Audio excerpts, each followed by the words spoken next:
আসসালামু আলাইকুম রহমতুল্লাহি ওবারাকাতু।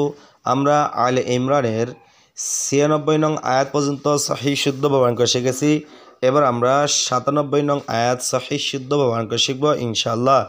আর এই পাঠটা হলো গুরুত্বপূর্ণ, এই জন্য আপনারা একটু ধৈর্য সহকারে ভিডিওটি শুরু থেকে শেষ পর্যন্ত দেখবেন, কারণ এখানে গুরুত্বপূর্ণ অনেক বিষয় রয়েছে যেগুলো আপনার জন্য জানা অত্যন্ত জরুরি। আর আপনি যদি আমার চ্যানেল নতুন হয়ে থাকেন অবশ্যই আমার চ্যানেল সাবস্ক্রাইব করে লাইক করে দেবেন।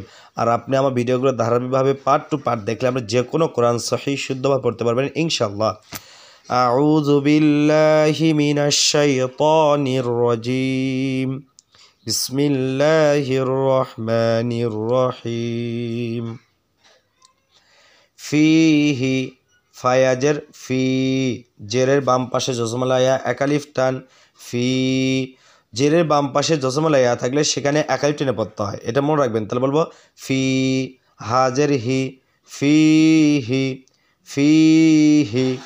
হামজা খারা জবর আ, ইয়া খারা জবর ইয়া, আয়া। দেখেন দুইটার উপরে খা জবর রয়েছে, তা দুইটাকে আমরা একালিফ করে টেনে পড়বো, মনে রাখবেন। তাহলে বলবো আয়া ফিহি। এই যে এখানে গেলে একালিফ টেনে পড়তে হবে, কেন? জেরে বাম্পা জসমলা ইয়া, মনে রাখবেন। ফিহি আয়া, ফিহি আয়া। তা দুই পেশ, আমরা তা দুই পেশ তুন হয়, কি হয়? তা দুই পেশ তুন হয়, কিন্তু তা দুই পেশ তুন না পরে আমরা তুম পড়বো। কেন পড়বো? দেখেন, যদি তানমিন বলা হয়, দুই জবর দুই যে দুই পেশকে তানমিন বলা হয়। যদি তানমিনে পরে বা থাকে, দেখেন বা রয়েছে না, যদি তানমিনে পরে বা থাকে তাহলে সেই তানমিনটাকে এই যে ছোট্ট একটি মিম দ্বারা পরিবর্তন করতে হবে, বলতে হবে তামিম দুই পেশ তুম, তামিম পেশ তুম, এভাবে উচ্চারণ করতে হবে, গুণা করে পড়তে হবে, বলতে হবে আয়া তুম। কেন? তানমিনের উপর বা থাকলে ছোট মিম দ্বারা পরিবর্তন করতে হবে, তুম পড়তে হবে, তামিম পেশ তুম। অথবা কালার পড়ার জন্য যদি তানমিনের উপরে বেগুনি কালার রং করা থাকে তাহলে সে তানমিনটাকে ছোট্ট মিম দ্বারা পরিবর্তন করতে হবে, বলতে হবে আয়াতুম ফিহি আয়াতুম। বাজা ইয়াকে ধরে বাই আজর বাই, ইয়াজের ই বাই ই, বাই ই। ইয়ার উপরে এই তিন ধারা চিহ্ন দেখতেছেন, তিন ধারা চিহ্ন নাম হলে তাসদিদ। এই চিহ্ন যেভাবে থাকবে সেভাবে দুই বচন হবে। দেখেন বায়াজর বাই, ইয়াজের ই বাই ই, তাই না? তাহলে নুন খারা যাবর না, যেখানে খারা যাবর সেখানে একালিফটা না, বাই ই না, বাই ই না। ফিহি আয়াতুম বাই ই না। এরপরে তামিম দুই পেশ তুম, ইদাগামে বাগুন না, অর্থাৎ গুন্না করে পড়তে হবে। যদি তানমিনে পড়ে, কি বলছিলাম? তানমিনের পরে যদি তাসশিতলা মিম থাকে, কি বললাম? তানমিনে পরে তাসশিতলা মিম থাকলে সেই তাসশিতলা মিমটাকে গুন্না করে পড়তে হবে তানমিনের হরফের সঙ্গে মিলাইয়া, এইভাবে তামিম দুই পেশ তুম। কারণ মিমটা হলো ঈদগা বাগুন্না হরফ, ঈদগা বাগুন্না চারটি, মিম অনুন, এই চার হরফ যদি তানমিনে পরে আসে তাহলে গুন্নার সাথে মিলিয়ে পড়তে হয়, যেমন বাই ইনা তুম। আর কালার পড়ার জন্য তানমিনের উপর সবুজকার অঙ্কা থাকলে সেখানে অবশ্যই গুন্না করে পড়তে হবে, বলতে হবে বাই ইনা তুম।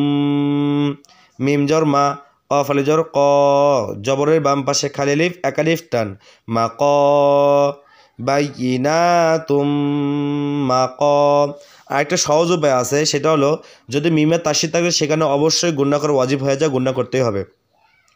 মিম পেশ মু, মাকামু, মাকামু, বাইয়িনাতুম, মাকামু। হামজা বাজের ইবে, ইবে, বাটা হলো কলকলা হরফ ধাক্কা দিয়ে পড়তে হবে, বলতে হবে ইবে। কারণ কলকলা হরফ পাঁচটি, কফ ত বা জিম দাল, আর এই পাঁচ হরফে যজমরে ধাক্কা দিয়ে পড়তে হয়, যেমন বারবে যজম রয়েছে ধাক্কা দিয়ে পড়বো, বলবো ইবে, ইবে। র খাওয়া যাব র, ইবে র, ইবে র। দেখেন আরেকটা কালার পড়ার জন্য যদি কোনো হরফে লাল কালার অঙ্ক থাকে তাহলে মনে করতে পারে কলকলা ধাক্কা দিয়ে পড়তে হবে, ইবার র। হায়াজের হি, জেরের বাম পাশে জজমালায়া একালিফ টান, জের বাম পাশে জজমালায়া একালিফ টান, ইবা র হি। মিম জর মা, ইবা র হি মা, ইবা র হি মা। বাইয়িনাতুম মাকামু ইব্রাহিমা। এখন যদি অক্ফ করি তাহলে মিম সাকিন দেব, হিটাকে আমার তিন লাইন টেনে পড়বো, এর নাম মাদ্দা আরজি। অর্থাৎ যে হরফটা একালি টেনে পড়তে হয় তার বরফকে সাকিন দিয়ে অফ করলে সেই একালি টানটাকে তিন টেনে পড়তে হয়। এইভাবে ইব্রাহিম। আপনি এটা ইচ্ছা করলে মিলেও পড়তে পারবেন অথবা অক্ষ করে পড়তে পারেন। আমি অক্ষ করেই পড়বো। তাহলে এখন বলি, এখান থেকে বলি, বলেন ফিহি আয়াতুম বাইয়িনাতুম মাকামু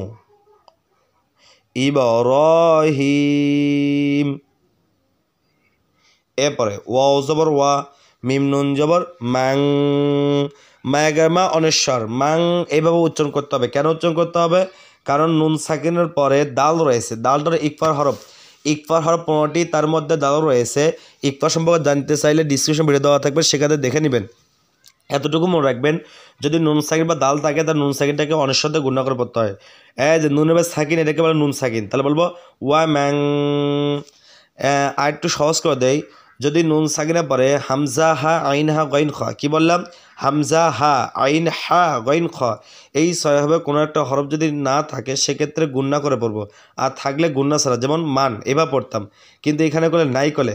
এই যে এই খ যদি এখানে থাকতো, দাল যদি এই পাশে থাকতো তাহলে বলতাম মান, গুণনা ছাড়া পড়তাম। যেহেতু খ এই পাশে আছে, মানে নুন সাকিনের দাল রয়েছে, খ নাই, সেক্ষেত্রে আমরা অনেক সাথে গুণনা করবো, বলবো ওয়া ম্যাং। এটা মনে রাখবেন। আর কালার বোর্ডের জন্য যদি নুন সাকিনের বা নীল কালার অঙ্ক থাকে তাহলে সেখানে অবশ্যই গুণনা করে পড়তে হবে। বলতে হবে ওয়া ম্যাং, দাল জবর দা, খ জবর খ, দা খ, লাম জবর লা, দা খ লা, ওয়া ম্যাং দা খ লা। হা উল্টা পেশ হু, যেখানে উল্টা পেশ সেখানে একালিফ টান, দা খ লা হু, ওয়া ম্যাং দা খ লা হু, ওয়া ম্যাং দা খ লা হু। কাফ আলি জবর কা, জবরের বাম পাশে খালি আলিফ একালিফ টান, কা। নুন জবর না, কানা। ওয়া ম্যাং দাখালাহু কানা, ওয়া ম্যাং দাখালাহু কানা। হামজা খারা জবর আ, যেখানে খারা জবর সেখানে একালিফ টান, আ। মিম জের মি, আমি, আমি।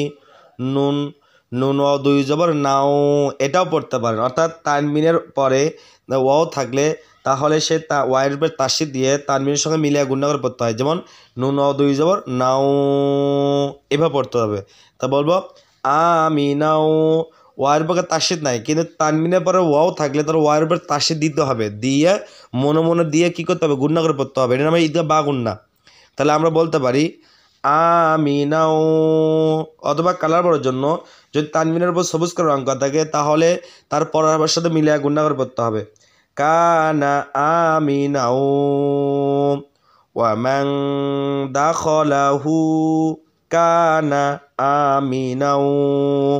আমার সাথে বলেন ওয়া ম্যাং দাখালাহু কানা আমিনাও। এরপরে ওয়াও জবর ওয়া, লাম লাম জের লিল, ওয়া লিল, লাম খারা জবর লা, লামের পর তাসিদ দুই বচন হবে, আর লামের পর যেহেতু খা জবর রয়েছে এক টেনে পড়তে হবে। তাহলে বলবো ওয়ালিল্লা, হাজের হি, ওয়ালিল্লাহি, ওয়ালিল্লাহি। আইন জবর আ, লাম নুন জবর লান, নুনে তাসিদ গুণনা করা ওয়াজিব, নুনে তাসিদ থাকলে গুণনা করা ওয়াজিব হয়ে যায়, আলান। অথবা তাসিদ কালার বোর্ডের জন্য যদি তাসিদ নুনের যদি কমলা কালার অঙ্ক থাকে তাহলে সেখানে অবশ্যই গুণনা করে পড়তে হবে। আলান, নুন আলিফ জবর না, জবরের বাম পাশে খালি আলিফ এক আলিফ টান, তাহলে বলবো আলান না। ওয়ালিল্লাহি আলান না, সিনজেসি, ওয়ালিল্লাহি আলান নাসি, ওয়ালিল্লাহি আলান নাসি। দেখেন উপরেটা হা, নিচেটা জিম, আর হার নিচে জের, আর জিমের পর তাসদিদ এবং পেশ রয়েছে। তাহলে হা জিম জের হিজ, জিম জাফি লামকে দেবে, জিম লামপে জুল, হিজ জুল। কারণ তার সাথে দুই বচন হয়, মনে রাখবেন হিজ জুল, হিজ জুল। বাই আজবর বাই, তাজে তি, বাইতি, হিজ জুল বাইতি, হিজ জুল বাইতি। তাহলে আমার সাথে বলেন ওয়ালিল্লাহি আলান নাসি হিজ্জুল বাইতি। এরপরে মিম জবর মা, নুন যা সিন করে দেবে, নুন সিন যে নিস, মানিস মানিস। তা জবর তা, তলিজ ত, তা ত। জবরের বাম পাশে খালি আলিফ এক আলিফ টান, বলবো মানিস তা ত, মানিস তা ত। আইন জবর আ, চাপ দেব তবে মানিস তা ত আ, মানিস তা ত আ। হামজাদের ই, লামিয়া জবর লাই, ইলাই ইলাই। মানিস তা ত আ ইলাই, মানিস তা ত আ ইলাই। আইন চাপ দিয়ে পড়তে হবে, এগুলো আইন। মানিস তা ত আ ইলাই। হাজের হি, ইলাইহি ইলাইহি। সিন জবর সা, বায়াজের বি, সাবি সাবি। লাম দুই জবর লাউ, সাবি লাউ। তানমিনের পর তার সাথে ওয়াও থাকলে ওয়ার পর তার সাথে গুণা করে পড়তে হয়, এটা হলো ঈদগাহ বা গুণা। আমি এভাবে পড়বো না, আমরা এখানে ওয়াকফ করে পড়ি। কী করে পড়ি? বলবো সাবিলা। লা কেন বললাম? দুই জবর যেখানে থাকবে দুই জবর থেকে এক জবর বাদ দিয়ে এক টেনে পড়তে হয় অক্ষর ক্ষেত্রে, এখানে মাধ্যে আওয়াজ। তাহলে বলবো সাবিলা। মানিস তাতা ইলাইহি সাবিলা। আমার সাথে বলেন, বলেন মানিস তাতা ইলাইহি সাবিলা। এরপরে ওয়াও জবর ওয়া, মিম নুন জবর মাং, ইকফা। কেন ইকফা?